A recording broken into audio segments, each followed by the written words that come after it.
Good morning, everybody. Ooh, little horsey this morning. Hey, how are you? I hope everybody's doing well. I am Rose from Everyday Life with Ron and Rose, and I'm here in the kitchen of my tiny home. Our home is approximately 950 square feet. It's small, but we're both, at the age where we don't need a whole lot of room. I got a bedroom, I got a guest room, bathroom, living room, tiny kitchen, like right there. And my living room is in there. The lighting is not good because, well, I ain't turned the light on. But it's home. Lived in for sure. I love pictures. But anyway, I am doing a little project today. And the problem is when we bought this sectional sofa, they gave us pillows, right? Well, I gotta show you this part.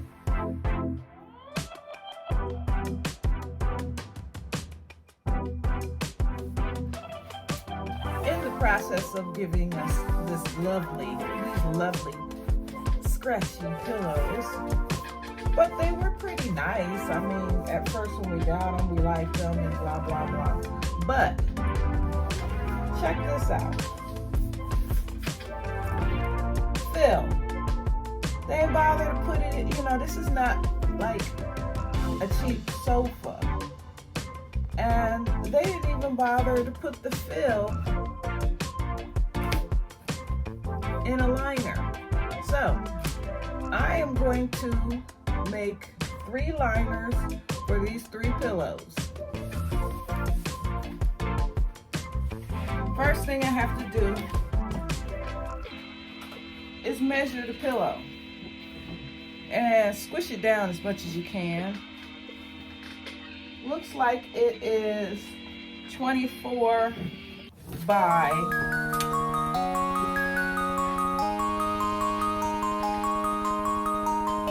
22. That's weird, but because it looks like a complete square.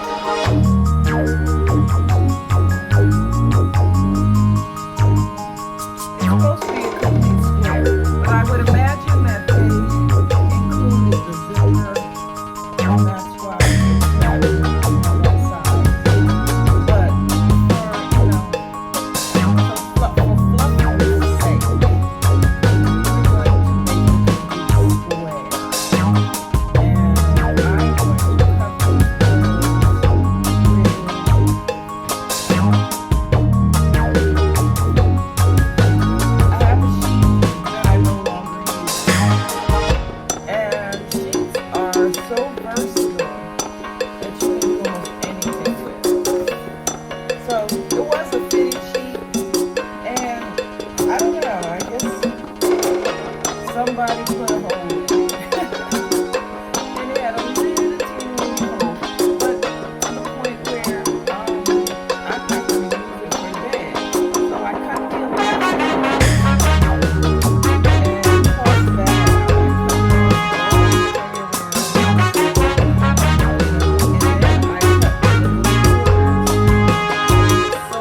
I doubled it so that I'm cutting for 2 of the pillows. Okay, just place the pillow up here. And what I'm going to do is I'm going to do this the easy way. I am going to just sew up the 3 sides and leave the folded end so that it doubles up. So I'm going to do 2 pillows at the same time. I have a little bit left of my, it's like a little wax. It's almost like a wax pen, but it's just a little marker. And I think I've had this for I don't know how many years. So let's measure again. And we're talking 24. I'm going to do it 24 by 24. That way it'll have enough give for all of the pillows. And I got 1, 2, 3, 4 pieces. Okay, I don't need the pillow no more. I'll just put that over to the side, and I'll take my measuring stick and I will put a line. I'll show you. Put a line down here at the 24 mark. See, that's 24 here. And there's the one where it starts. Draw a little line there. And I'll do it again up top. Make sure you don't have any whole lot of creases and folds and everything in your fabric sheet. And just go from there. And then you draw your line, of course. But I'm making sure I have all my folds and everything nice and straight. This is a board. It's a foldable cardboard. It's sort of like a flat board because this is a teeny house. So I have to make space, do double duty. Okay, we got 24 there. And I'm gonna mark it here. Okay, put that down. Straighten out my sheet.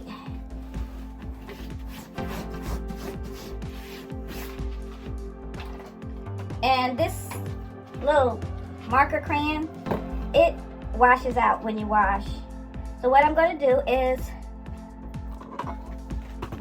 draw a line from this point to that point all the way up, and that's going to be my cutting line.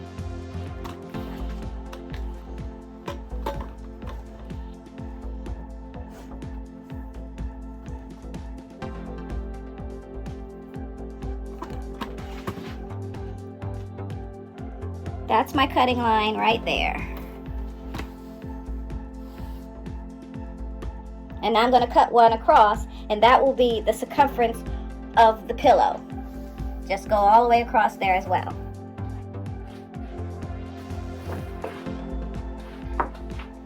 After I measure up the 24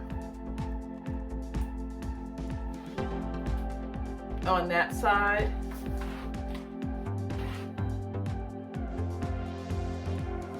and that side.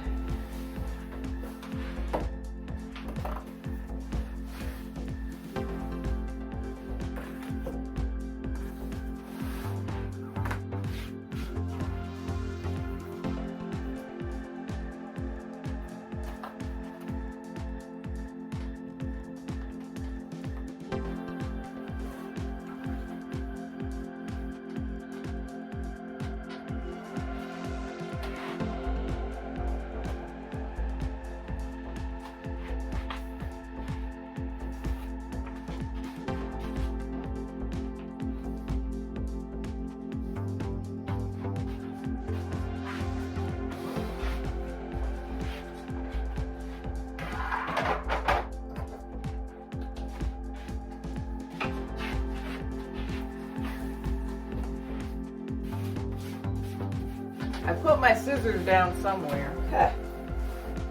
They'll pop up. I have loads of pairs. Oh, here they go, right here. Okay, I also have a rotary tool. This. And what it does is you roll it, if you're doing a straight line or whatever, if you're cutting paper, whatever, This is great. And you can push it so that it ignites the rotary tool. It's very sharp, so you got to be careful. And that works. So I'll do one side with the rotary tool and one side with scissors so that you can see that.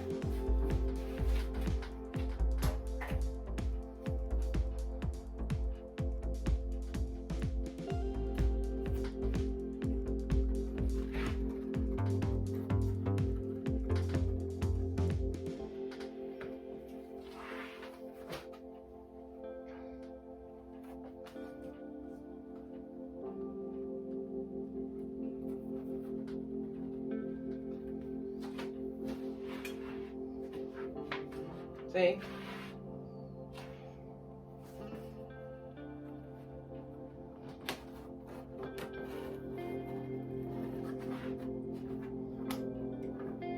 Okay. Tedious, but fun. But I'll use the scissors.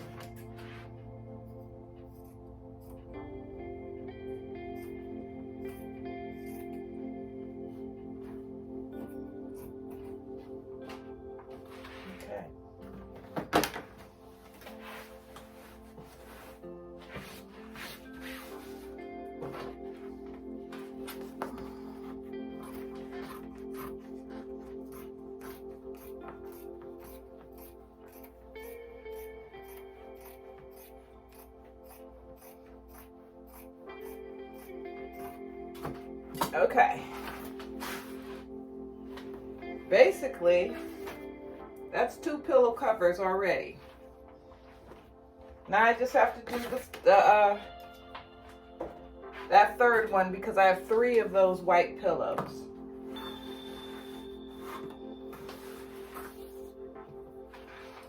And I'm not using this sheet for anything other than just scraps, you know, if I need to line something or whatever. So I'll just use another piece on the side because it is a king size.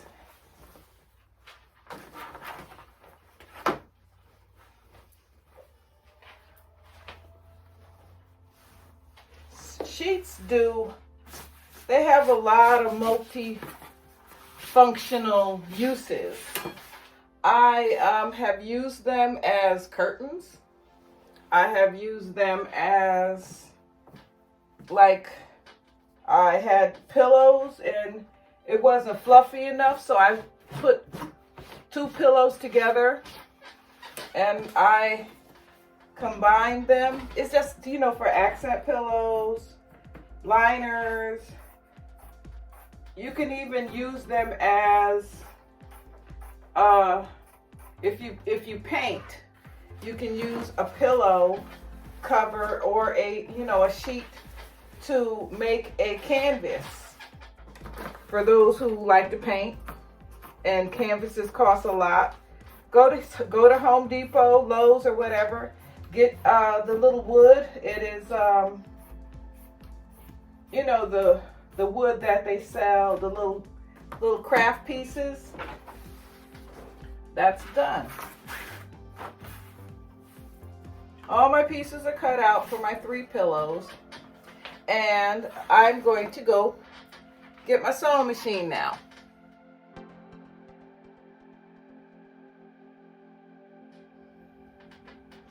This is my little foldable. It folds out, unfolds out to, let's see, it's like 2 yards because it unfolds, unfolds, unfolds. It unfolds out, and it's kind of accordion style. And for nice flat surface, it has, let's see, 2, 3, it's like 6 layers, and so it folds out to like 2 whole giant yards. So that if you don't have the flat surface, you can lay this on the tabletop and you can make your cuts there. very handy for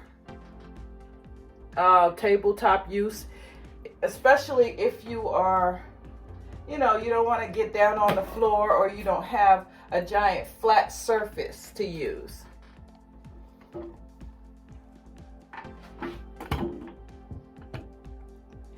This is my sewing machine. I've had many sewing machines in my day, but this is the most handiest model I have. It is a Kenmore. Same basic, gives you the stitches and the basic sewing stitches and stuff. And it's works well for me.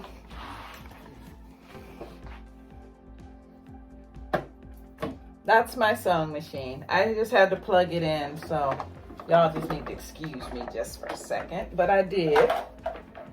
And works very well for me. If you took sewing in school or whatever, a sewing class, because some of the like stores do have, tutorials on how to do stuff. This is my little stuff. I keep a little extra thread, a seam ripper. Very handy. It came with the sewing machine, I think. I don't know. It was a while ago. And other little spots. I'll show you the little spots. Down here where you see the extra bobbins and what have you. But I don't necessarily use it to keep all my stuff because I have a lot of stuff. How many people know when you sew and you craft, you just got a lot of stuff? So I was just looking to see if I had any white thread in there, which I do not. So I will go to my other source.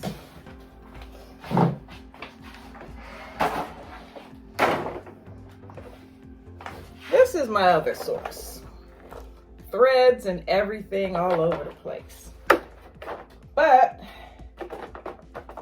I have a double one. It does many things. And where's my white? Okay. White thread, yay. Okay.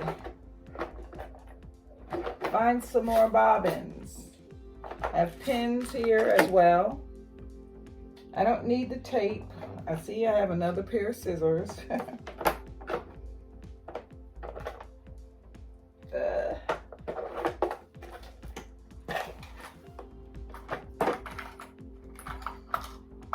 I guess I don't have a white bobbin. I have empty bobbin. So I guess I have to fill it.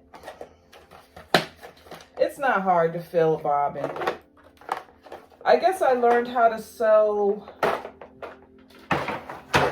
by my mom. She taught me how to sew. And that was like hand sewing and stuff.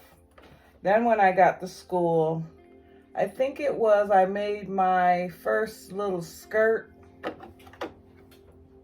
when I was in, what, 4th or 5th grade. That was back when they taught home ec, which they probably don't teach anymore, which is sad. Because people need to, know the basics of how to sew on a button. If you have a pair of, pants that are too long, you can hem them. You shouldn't have to go to somebody to hem it for you. They also have stuff that, is easy, the little iron-on stuff that you can quick hem or whatever. But just knowing some of the basics is very important. So, in my opinion, just put it that way.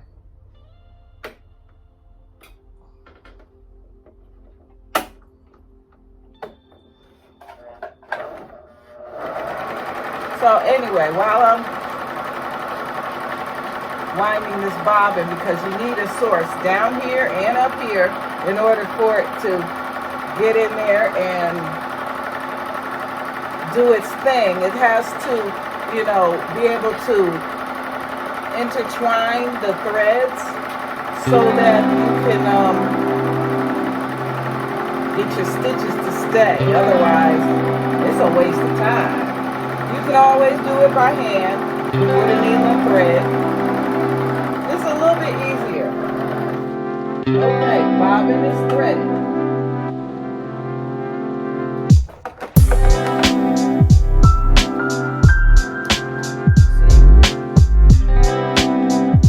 There was no thread in there before, but then now there is.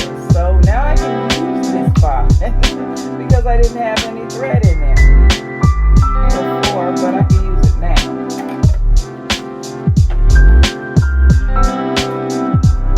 I remember when the pandemic started and people were making masks, decorative masks and what have you. Instead of buying them from the store, they would get the fabric and make their own masks and stuff. And it was like impossible to find white thread. But you had to search real high and low. I mean, I'm talking all of the stores, Joann's, Michael's, Walmart, everybody was out of thread. And it was so weird. I was like, I can't believe that, we're out of thread everywhere. So, anyway, I'm threading the machine so that it goes through all of the little mechanisms in order to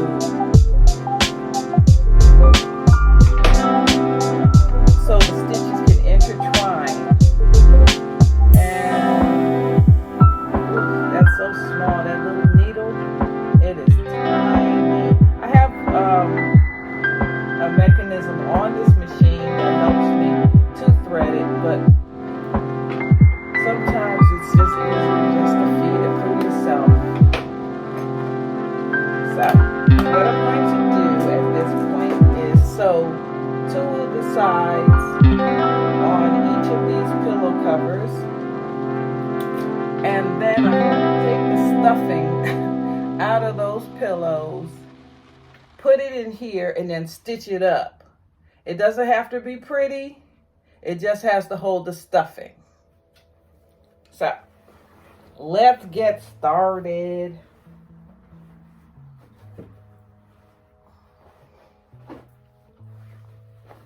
And it doesn't have to be a fancy side or whatever, especially when you're using something like a sheet, because the sheet is pretty much the same on both sides unless you have like a pattern on it. And we don't have any patterns on this. So what I'm going to do is I'm going to stitch the 2 sides, the long sides.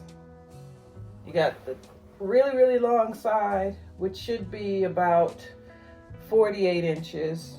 I'm going to stitch that together so that it's the 24 that I need to, make like an envelope, so to speak.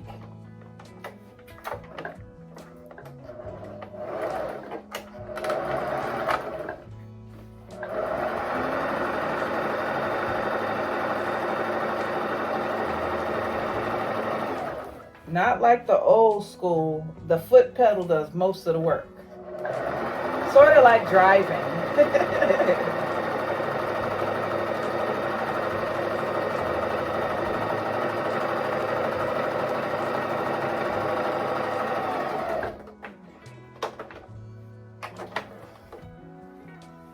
I'm turning the corner now.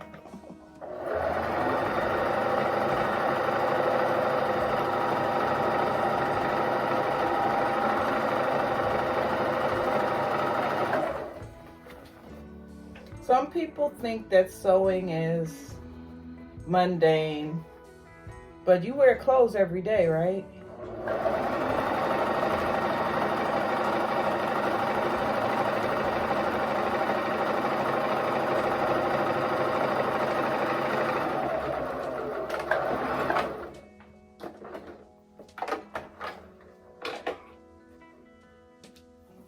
Cut your thread. Okay, both sides are, well, I didn't do both sides. I did a L and let the corner, you know, this other folded piece, left that alone. I didn't need to sew that because it's already together. So I'm just going to turn it inside out.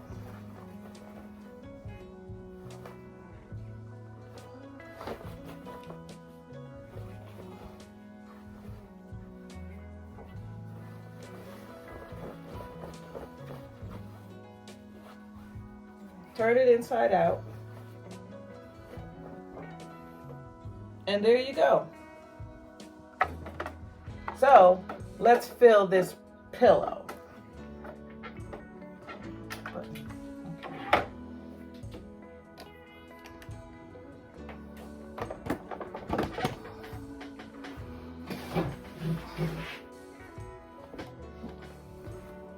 Okay, here we go. Ooh, I got a lizard on my window. And look at all of this stuffing here. It's like they just piled it in here and with no rhyme or reason, just as long as it made a square, I guess. And I think that's, you know, pretty much a ploy that a lot of furniture companies, you know, back in the day, you would never find something like this. You would always find your lining in there. Right here, not so much. And it's not even a pillow square. It's just a big, fluffy, looks like a cloud of air. But it's not. Without this, you wouldn't have a pillow. So what I'm going to have to do is pile it into my square.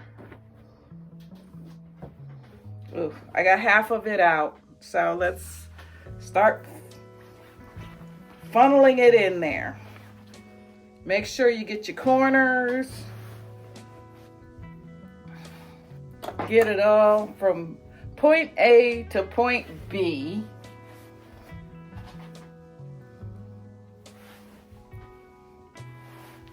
Shoving it all in there. And overfilling is fine because it went from one same size. See, it's starting to fill up already. And that's just halfway through. So let's get some more out. It'll form itself pretty much, you know, by itself. You just have to just guide it just a little bit.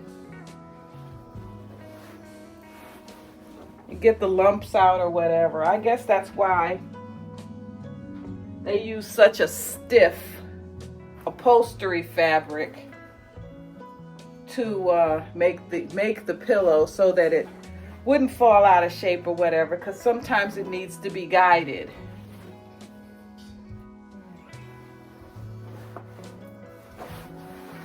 Okay.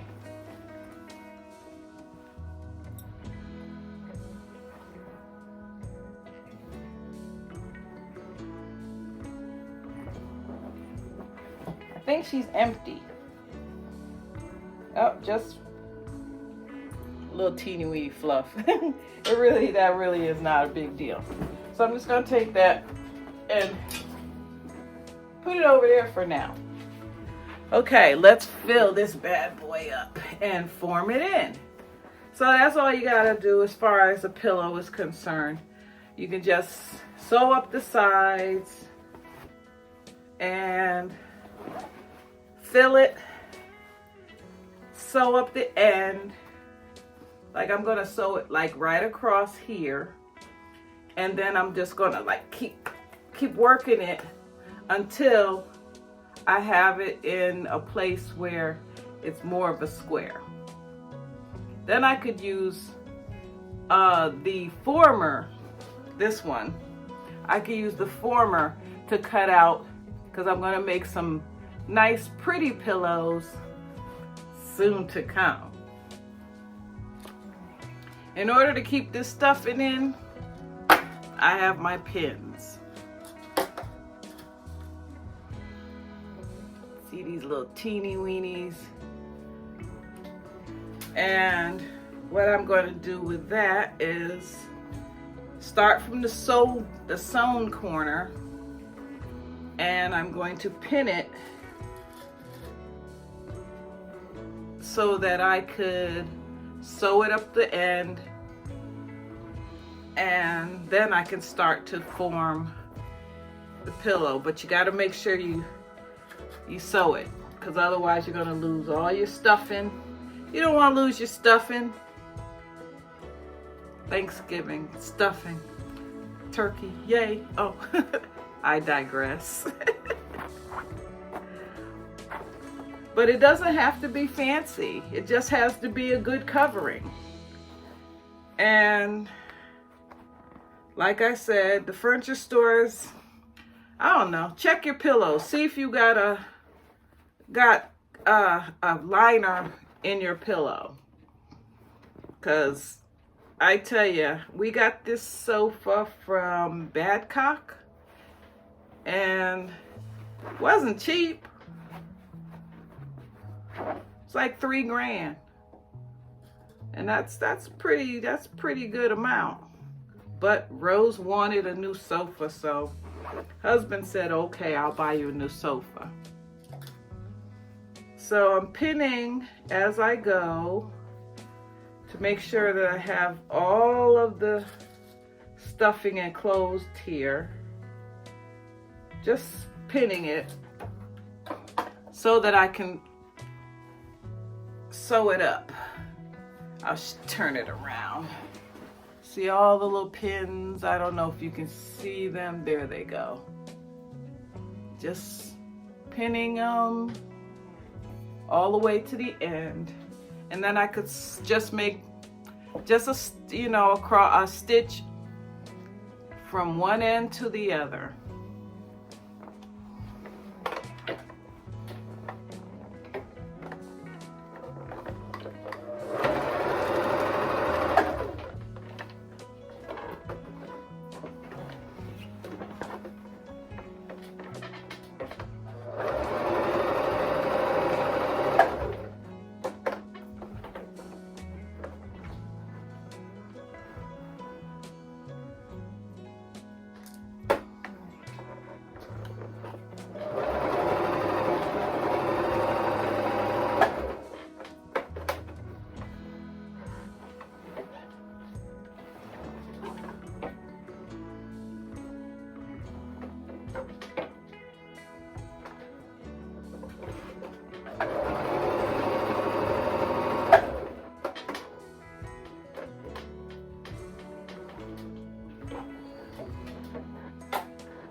Cut your thread.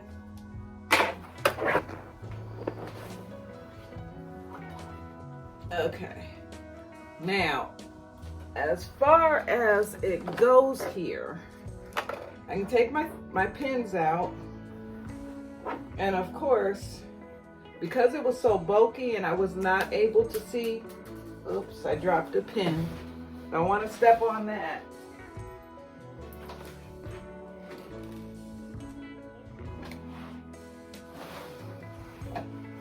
Because I could not see the underside,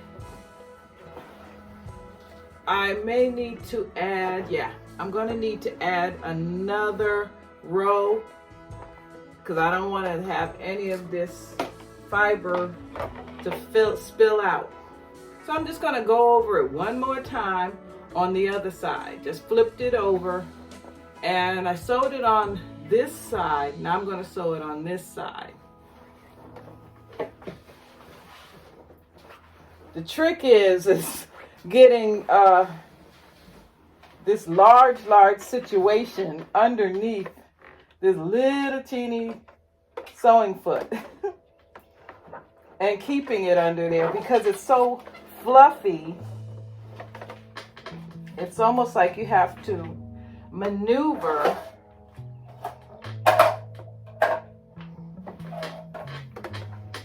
I don't know if you ever sewed before with a sewing machine. If you did, comment below. It might be a different way. Oops, I lost my thread. Okay. Now I gotta thread it again. Because I let the...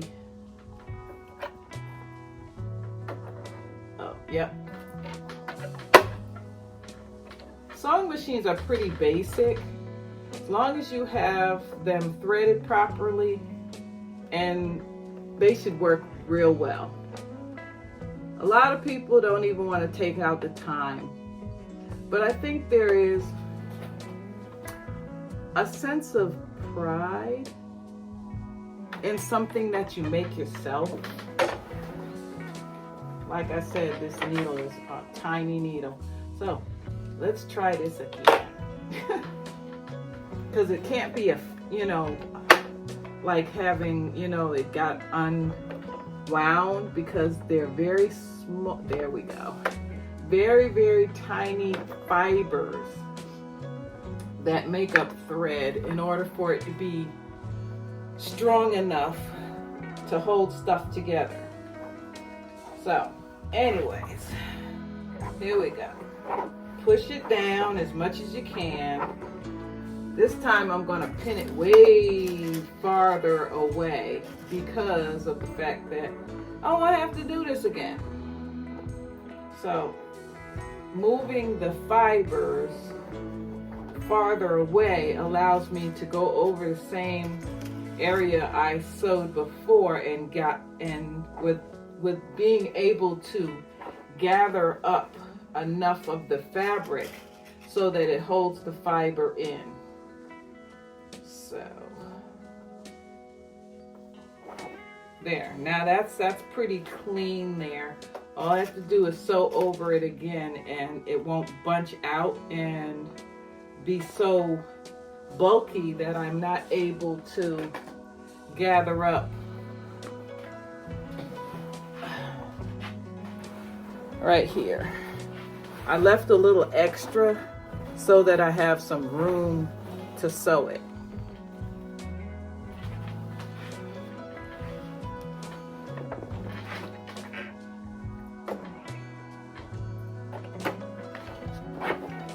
Okay.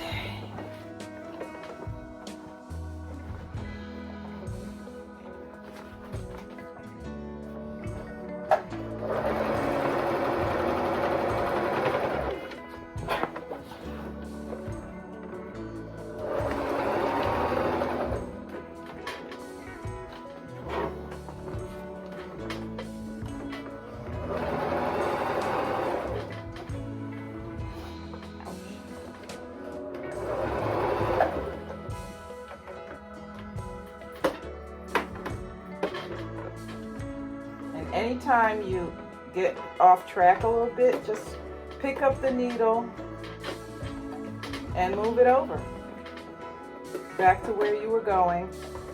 Like I said, there's no science to this.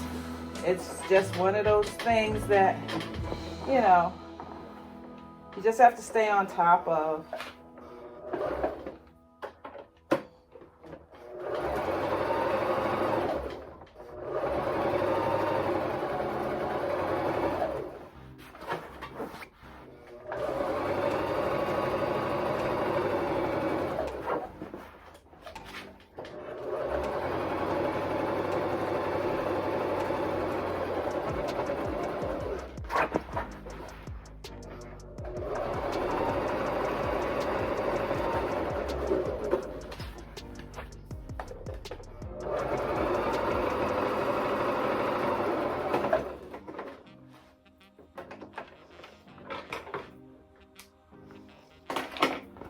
Okay. So I can take out those pins and I should be all good. As far as none of the fiber just deciding it wants to just walk away and unfluff itself. So, move that out the way. And we got a pillow. Just need to, you know, like I said, rough it up a little bit. Get the fibers to do what you want them to do.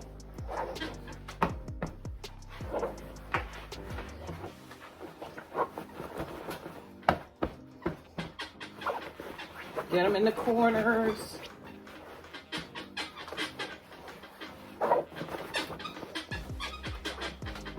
One down, two more to go.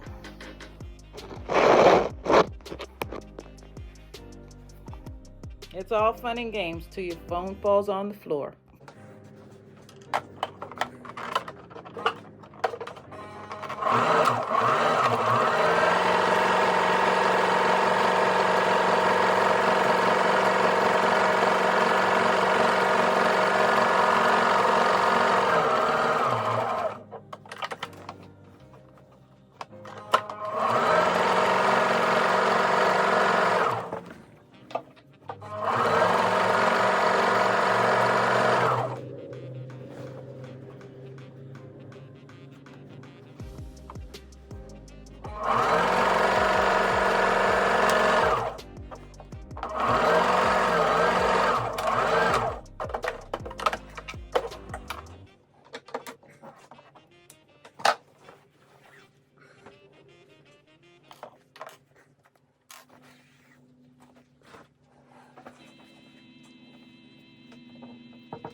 what I just did was I peeled it down, like, say for instance, I peeled like, not really a banana, but something, over.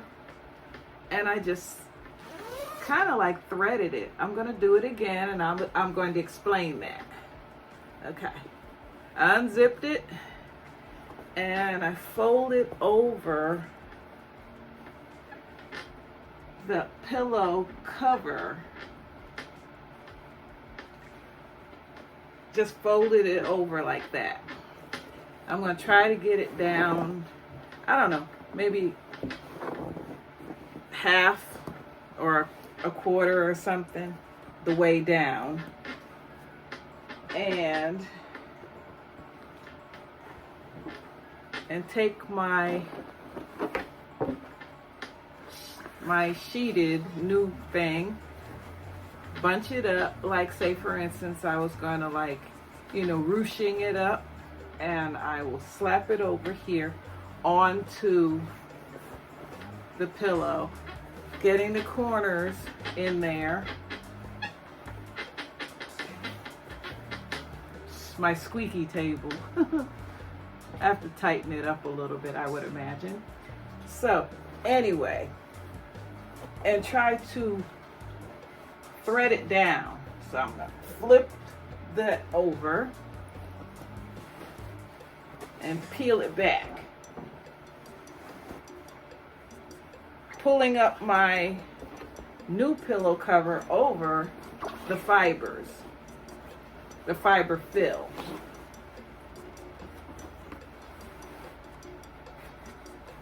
And pulling this over on top.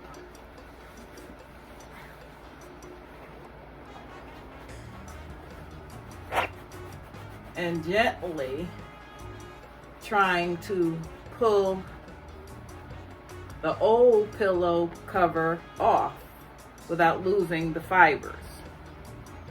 You can just tuck them back in. It's not a lot that you might get dislodged or something.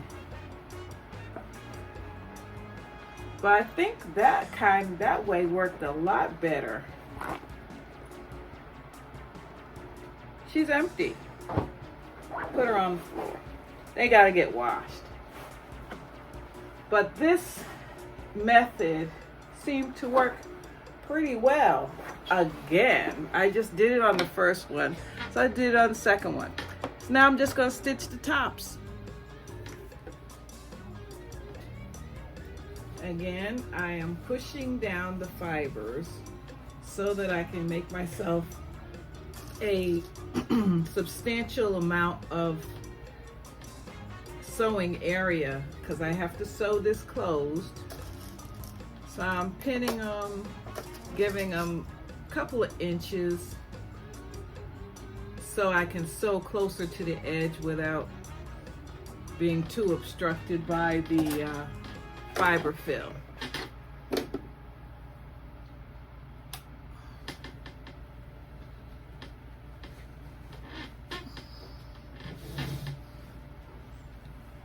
It's easier for me to, even though my table is a counter height, it's easier for me to stand up and do it. It's not necessarily the recommended position, but in order to get the leverage you need, you kind of need to be on top of it so that you can hold down the fibers and stitch at the same time.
Now let's check this one to see if we got any loose areas.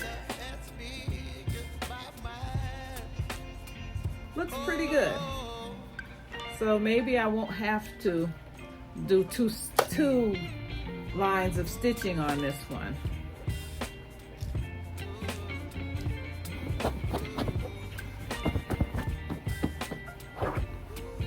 There you go. All stitched up. And I'll do the last one off camera. So there you go. 1, 2.